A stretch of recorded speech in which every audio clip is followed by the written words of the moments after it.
You are suddenly teleported to a TED Talk stage in front of thousands of people. What do you do?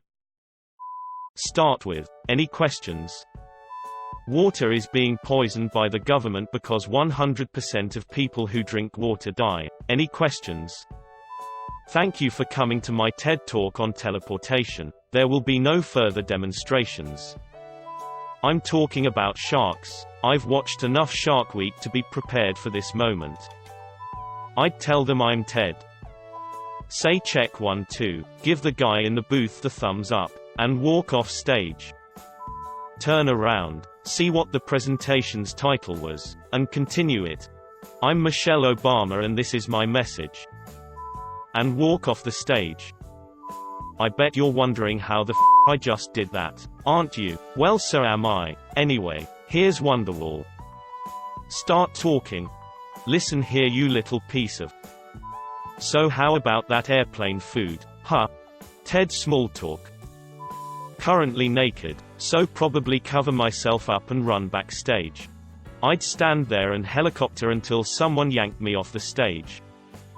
Give a short lecture on the genius of the Senior 71's engine design and how it made 60% of its thrust before the air even hit the first stage of the engine's compressor. In a nutshell, the inlet cone could move in and out, and it directed the dense shockwave of air that it created into the 1-inch wide engine air intakes. Immediately following the 1-inch gap there was a rapid opening into a pretty sizable cavern before the engine. This had two effects that were important. It slowed the air down to below supersonic speeds, which was needed for the engine to basically function at all. Jet engines don't handle supersonic shockwaves well, and it created a massive increase in pressure on the walls of the cavern. This would normally just cause an increase in pressure on all sides of the cavern, but there is an engine on one side, so the pressure pushes on the forward parts of the cavern with great disproportion to the pressure on the other side. Because the jet engine is removing it, this effect created significant amounts of thrust, tens of thousands of pounds of thrust, before the air even hit the engine. It's probably my favorite fact about jet engines. I was an aircraft mechanic in the Navy for 10 years. This isn't where I parked my car. Every 60 seconds in Africa, a minute passes. We can stop this together. As a writer, I spend a long time thinking about writing and zero time actually writing, so I could actually bullshit my way through talking about my favorite writing techniques and advice that I'd invented. Walk off stage while saying, "Thank you for attending my TED Talk about the easiness of modern teleportation." Say, "Have you met Ted?" and point towards the big TED writing behind me. The government is lying to you and society will collapse in your lifetime. Have a panic attack and cry due to stage fright and anxiety. Titus Andronicus in mime.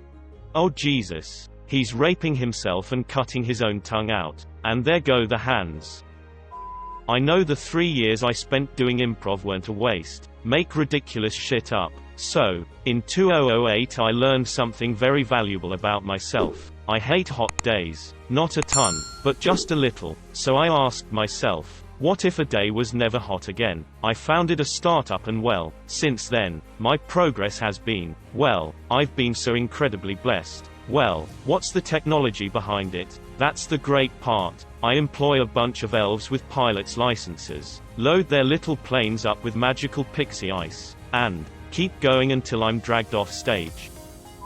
I pull a Snickers bar out of my pocket and slowly eat it while the crowd sits in silence. After I'm done I look up, startled, and say, uh-oh, I didn't bring enough for everyone. Shit on the floor. Meow. Make something sound really smart, but it's stupid. Here's the thing, a hot dog isn't a sandwich, it's actually a taco. A Pop-Tart is a ravioli. Thank you. Cue standing ovation. Tell them to ask me a question and then joke and riff with them, asking the other smart audience members to answer the questions that they have knowledge in. Basically be a host to guide a conversation between them. I start tap dancing out of the TED Talk. Say sorry that took so long. I accidentally took a left turn at Albuquerque. Talk about Feynman and the right way to do scientific experiments. Basically regurgitate his speech to the Caltech graduating class of 1974. It is something that should be mandatory reading for everyone in the world. Did you ever hear the tragedy of Darth Plagueis the Wise? I thought not. Walk off the stage because I have no obligation to speak. I say hi, I'm a random black guy from Florida. I say a bot told me I have the 57th highest Reddit karma. Let me tell you about Reddit and how social media sucks. Hey guys, today I want to talk to you about first impressions and how to make a good entrance. Will the real Slim Shady please stand up? I could easily put together a lecture about Reddit in a snap. A quick introduction as to what it is and how it works. Then a brief history it and the many scandals, both meta and when they've made the news. Then I would just spend the rest of the time introducing them to some great subreddits and show how there is basically a community for everything. I have a feeling OP asked this because they needed ideas. Yep, I am planning to make TED Talk on the spot and I need ideas. Turn around, bend over, and start talking out my ass like Ace Ventura. I would tell them the intricacies of gambling, how odds work, and a history of horse racing and a few handicapping tips including what it really means. So is the teleportation like instant transmission from Dragon Ball Z, or are we talking the light show a la Terminator? Improvise Sam Hyde's TED Talk. So let me tell you why most companies run their supply chains wrong. He didn't kill himself. Teach. I've cumulatively done thousands of lessons, so I'll summarize, analyze some badass medieval romance in a funny way and draw a connection audiences can understand. I'll give the best damn TED Talk ever, say it and repeat it until my subconscious believes it. Masturbate. And the crowd just silently sits there, watching you do it for the entire 10 seconds it takes. You hear your soft whimpers echo off the back walls of the theater as you shoot it onto an old man in the front row. A single person claps. Your comment made me cringe into another dimension. Knock all the sets and stage decor over. Make it look like an accident and say that I didn't do it. Get on my soapbox about how people need to be kinder to one another. That there is no excuse to arseholery.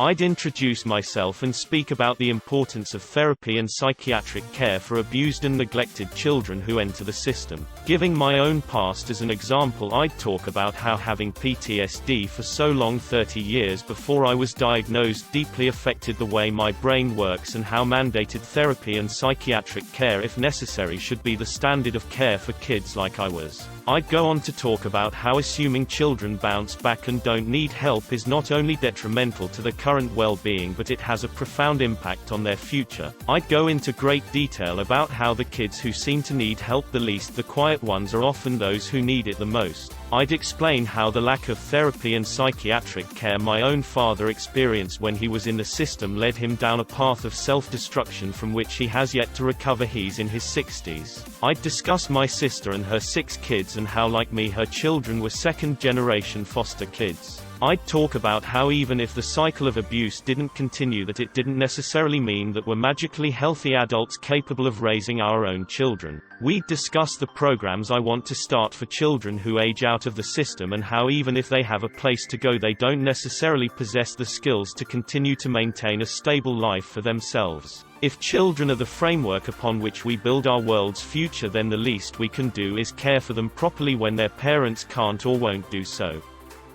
I'd talk about finding everything intrinsically interesting. Talk about last night's breakdown.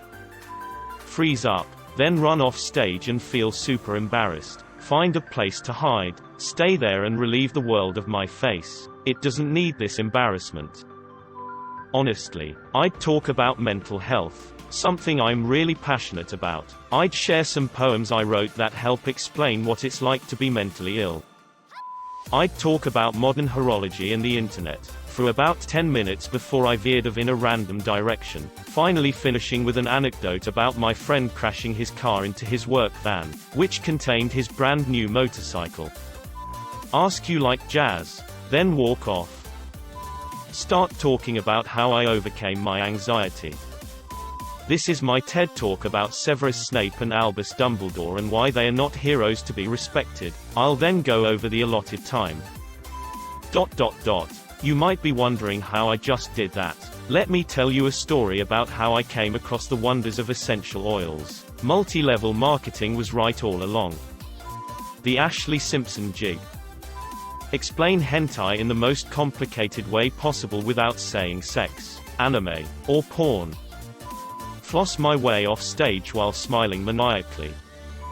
Probably talk about education. Apparently they are into that. Would most likely discuss how we are undeserving our populations of students that want to get into fields in the trades. How the market is in need and we need to allow for opportunities for kids to choose if in high school they would like to go into a college prep route or if they would like to choose a skilled trade to start training in. This would, in my opinion, make schools more serving to the students and would increase academic results as well because kids would choose to do things they have interest in.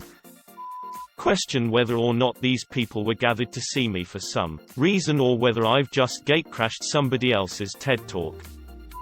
Australians are British Texans. The robot. Laugh the entire time. I'm just going to start talking about linguistics or music. Start striping and hope for the best. Welcome to my TED Talk about how to f up your life when given many chances to not f it up. Hi. Didn't expect to find myself up here tonight. Hey, thanks a lot. CR. Ask if anyone knows the whereabouts of William Bill S. Preston ESQ, and Ted Theodore Logan. I'm a full-time freelance musician. Honestly, I'd probably talk about the way learning music is a lot like learning language and how we tend to fail at teaching music because of the ways too many people attempt to learn, which is a rather rote way with small number of very difficult pieces of music rather than the way we learn language by just reading an ultra-high volume of very easy, level-appropriate stuff so that we have a functional use of language. This leads us to be able to have conversations, read things, understand dialects, and speak extemporaneously on topics. Unfortunately, the state of musical academia often leads us to not be able to do the same things in a musical context. It's often taught equivalently to having someone try to learn a foreign language by memorizing a very difficult poem and reciting, then learning another one and reciting it, literally just memorizing a series of phonemes without even understanding the basic grammar and vocabulary of that language. I'd probably also branch into how music is relatively unique as a subject in that we teach it at college as if virtually nothing has happened in 250 years, basically anything past middle period Beethoven.